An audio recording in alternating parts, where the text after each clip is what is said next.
मध्य रेल्वेच्या डोंबिवली स्थानकात आज दुपारी भीषण थरार पाहायला मिळाला।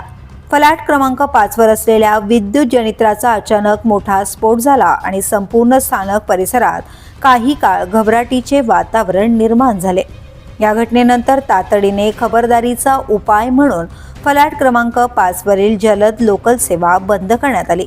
ऐन गर्दीच्या वेळी हा प्रकार घडल्याने मुंबईच्या दिशेने जाणाऱ्या हजारो प्रवाशांचे मोठे हाल झाले।